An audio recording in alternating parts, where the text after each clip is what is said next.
Selanjutnya kita akan mendengarkan keynote speech dari tokoh lingkungan hidup nasional yang telah meletakkan fondasi kebijakan berkelanjutan di Indonesia.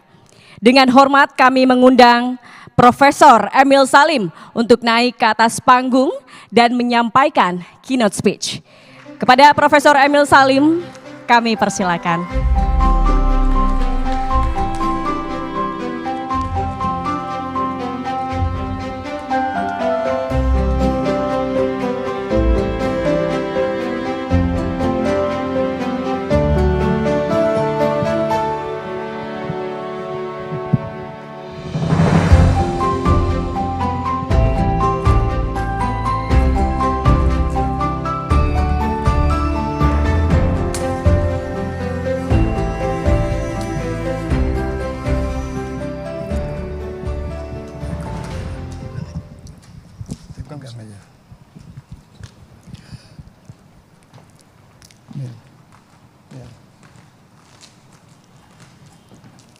Kasih tanda kalau waktunya tiba.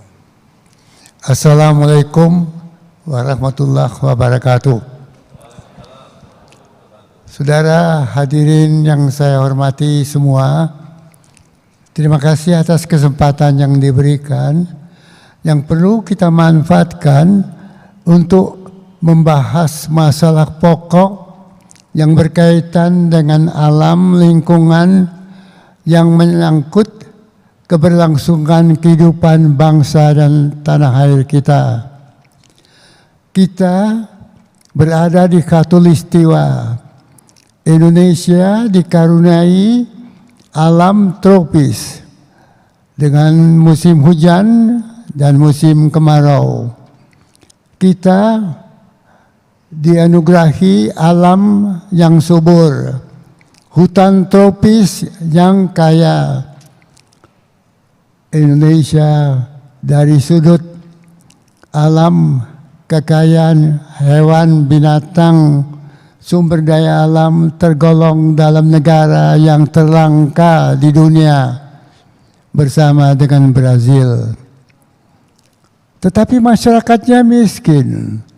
Pendapatan Indonesia tergolong masih rendah. Kita tergolong dalam negara berkembang. Karena itu, kebanyakan dari kita merasa bahwa prioritas utama tanggung jawab kita membangun tanah air. Namun, pertanyaan timbul, membangun yang bagaimana? Apakah dengan membangun, sehingga dengan pembangunan itu membongkar hutan, membuka tanah, sehingga melahirkan banjir pada musim hujan, dan memusnahkan ribuan manusia, rumah, desa, dan sebagainya. Apakah itu yang kita maksud dengan pembangunan? Apakah kita bermaksud membangun pabrik dan industri yang mencemari udara, menimbulkan penyakit-penyakit yang menimpa rakyat kecil? Alam dan manusia saling berkaitan. Maka tiap-tiap kita, bukan hanya pemerintah, mempunyai kewajiban untuk menjalankan kehidupan kita, menempuh pekerjaan dengan menyatukan alam, manusia, dan kerja di dalam satu kesatuan. Kita hidup dalam lingkungan alam, bukan dalam lingkungan hampa alam. Dan alam tidak bisa berbuat apa-apa jika manusia dengan otak, teknologi, dan kemampuan akal pikirannya membongkar alam. Alam hanya bisa menjawab kembali dengan banjir, dengan kerusakan, udara, dan sebagainya.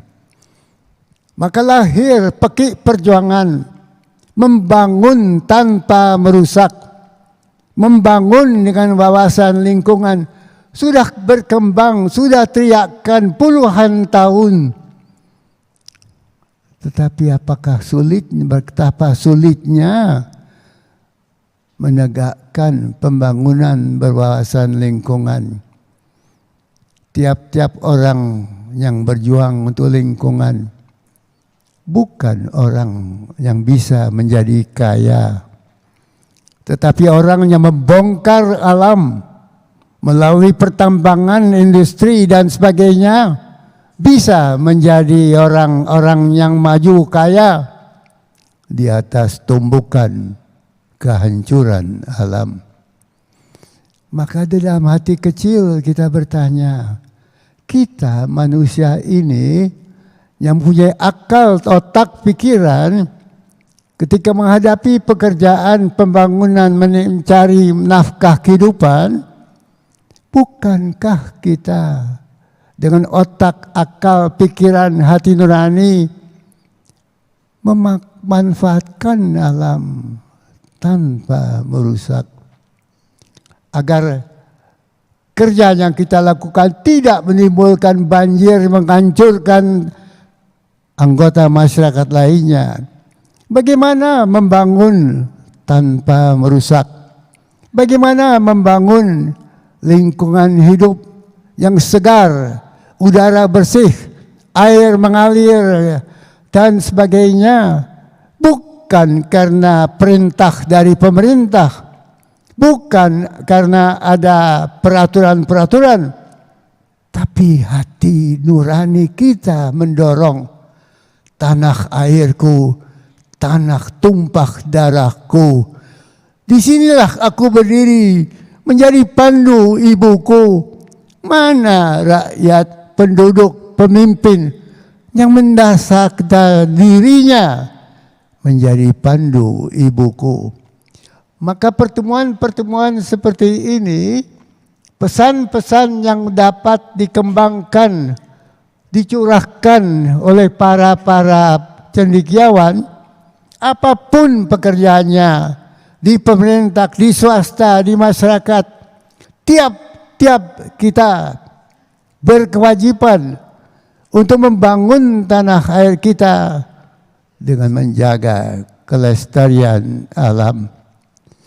Maka pada hari ini, jika kita berkumpul, jangan hanya berhenti pada bicara, pidato, tapi bertanya di dalam diri, what can be done?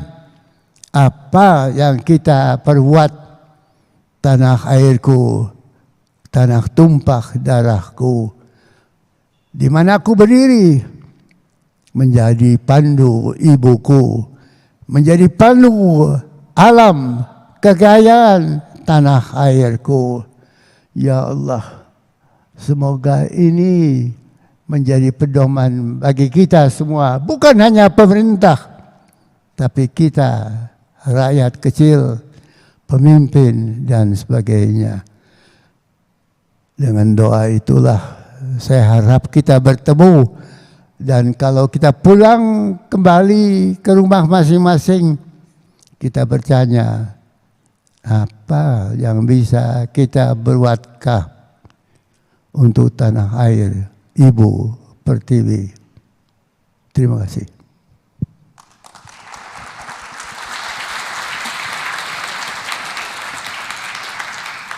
Terima kasih kepada Profesor Emil Salim atas pandangan mendalam dan juga refleksi strategis mengenai pentingnya keseimbangan antara pembangunan ekonomi dan juga kelestarian lingkungan bagi generasi saat ini dan juga generasi mendatang.